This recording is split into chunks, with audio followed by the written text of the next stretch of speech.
Perhaps it was just as well that I did not tell them what I was.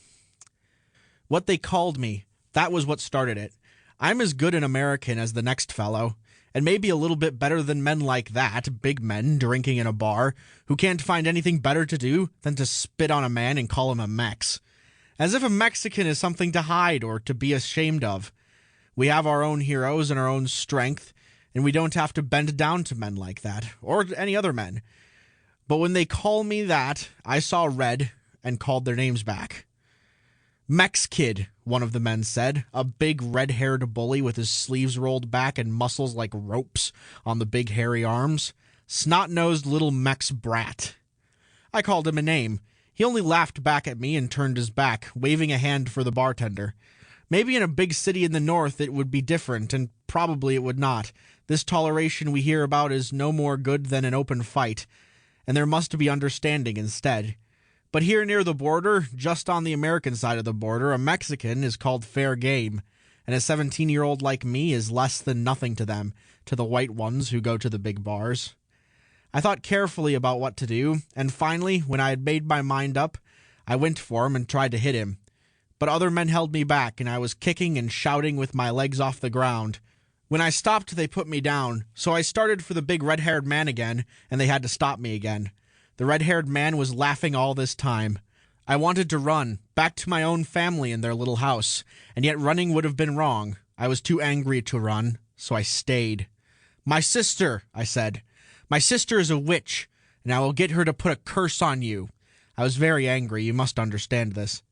And of course they had no idea that my sister is a real witch, and her curses are real, and only last year Manuel Valdez had died from the effects of her curse. Of all people, sometimes I wish I were my sister most of all, to curse people and see them shrivel and sicken and choke and die. "Go ahead, Half-Pint," one of the other men yelled.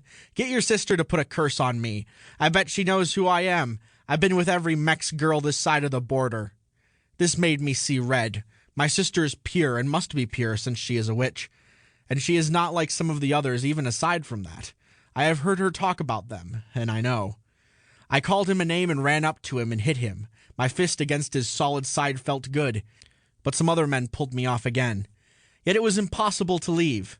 This was wrong for me, and I had to make it right. "I shall get my father to fight you, since he is a giant 10 feet tall." The men laughed at me, not knowing, of course, that my father is a giant 10 feet tall in truth, and my mother a sweet siren, like those in books, the old books, with spells in her eyes and a strange power. They did not know I was not a daydreaming child, but a man who told truth. And they laughed. I grew angry again and told them many things, calling them names in Spanish which they did not understand. That only made them laugh the more. Finally I left. It was necessary for me to leave, since I was not wanted. But it was necessary, too, for me to make things right. Nights later they were dead for what they had said and done. For I tell the truth always, and I had told them about my sister and my father and my mother. But one thing I had not told them. I am sorry they could never know that I was the winged thing that frightened and killed them, one by one.